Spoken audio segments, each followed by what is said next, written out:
Senator from Mississippi. Mr. President, a major item in the news last week was that the senior senator from Alabama, Senator Tuberville, released holds on over 400 military promotions. As usual, media reports framed the situation in much the same way as the Biden administration had.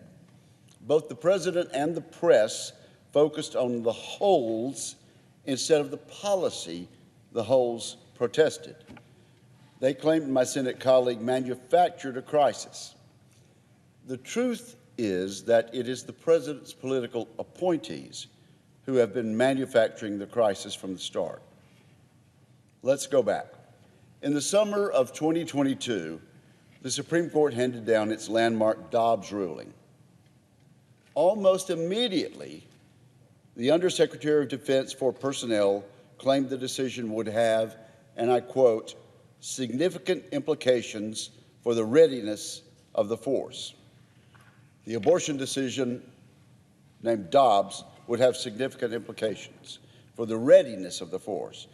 Again, he claimed that the Supreme Court's decision, which essentially returned abortion decisions to the states, would have significant implications for the readiness of the force.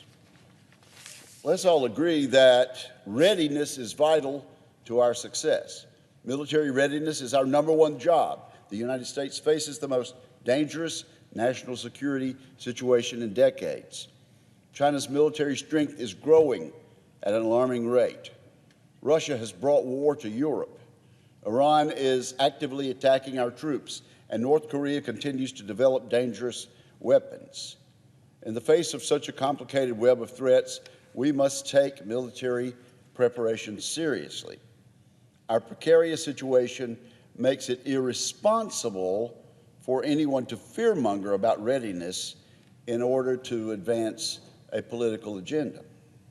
Yet that's what we must conclude the President's appointees at DOD have done. They contend that the Dobbs decision hurts readiness. So in response, Republicans have repeatedly asked for proof that Dobbs harms readiness. I have personally, as ranking member of the Armed Services Committee, asked for proof that Dobbs harms readiness. And the administration has refused to provide that evidence. In truth, that's because the evidence does not exist. At this point, it's pretty clear that Biden officials are avoiding the question because they do not like the answer. It's difficult not to see that the president, and not my colleague from Alabama, is the one who precipitated the crisis. To solve this imaginary emergency, the administration released what they call the reproductive health policy. The creative title failed to disguise what is a clear attempt to use taxpayer dollars illegally for abortion, contrary to the Hyde Amendment. Under the rule, service members are granted compensation time off as well as monetary reimbursement for travel costs incurred to receive an abortion. This policy violates popular opinion and it violates the law.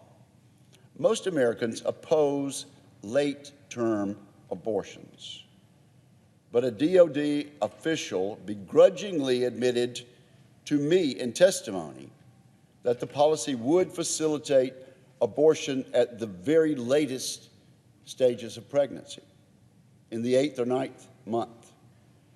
The provision spends tax dollars to facilitate abortions conducted mere days before a child's due date.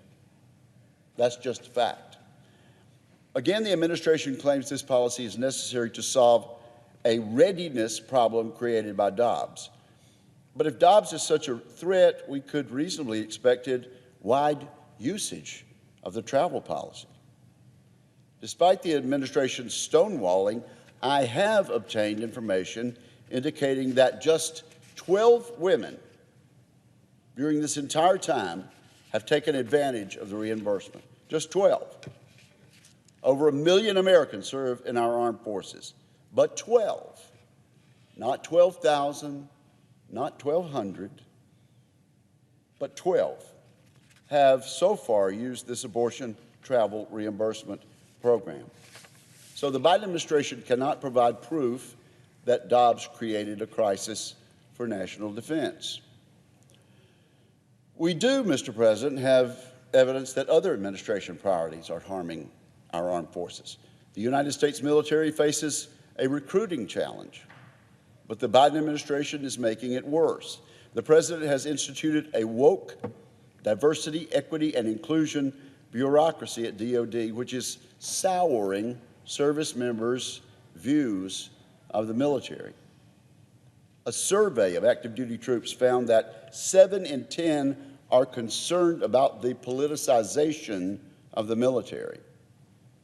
That same percent said that politicization would affect whether or not they encourage their children to enlist. We know that family ties are the #1 way we recruit new service members. When the Biden administration injects politics into the armed forces, it weakens that recruiting channel. And we see the results of that weakening. In this year's national defense legislation, Republicans successfully included a number of important provisions curbing that woke agenda. But regrettably, Democrats ended up blocking our efforts to end the DOD's illegal abortion travel policy.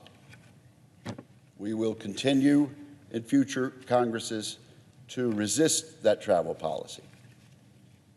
Last year's Dobbs decision was a monumental victory for the Constitution, our country, and most importantly, for the unborn. It was the culmination of decades of dedicated work by pro-life groups, and I salute them.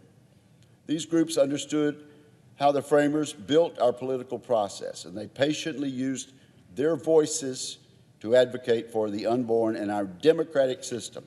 They were rewarded for their faithfulness that they exhibited during nearly 50 years under Roe.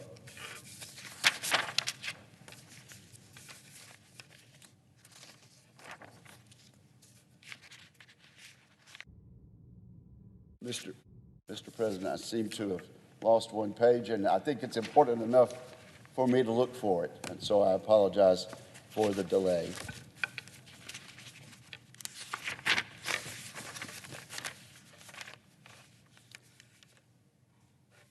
During this time, the Biden administration has refused to play by the rules, and they grasp at ways to circumvent the Supreme Court's ruling.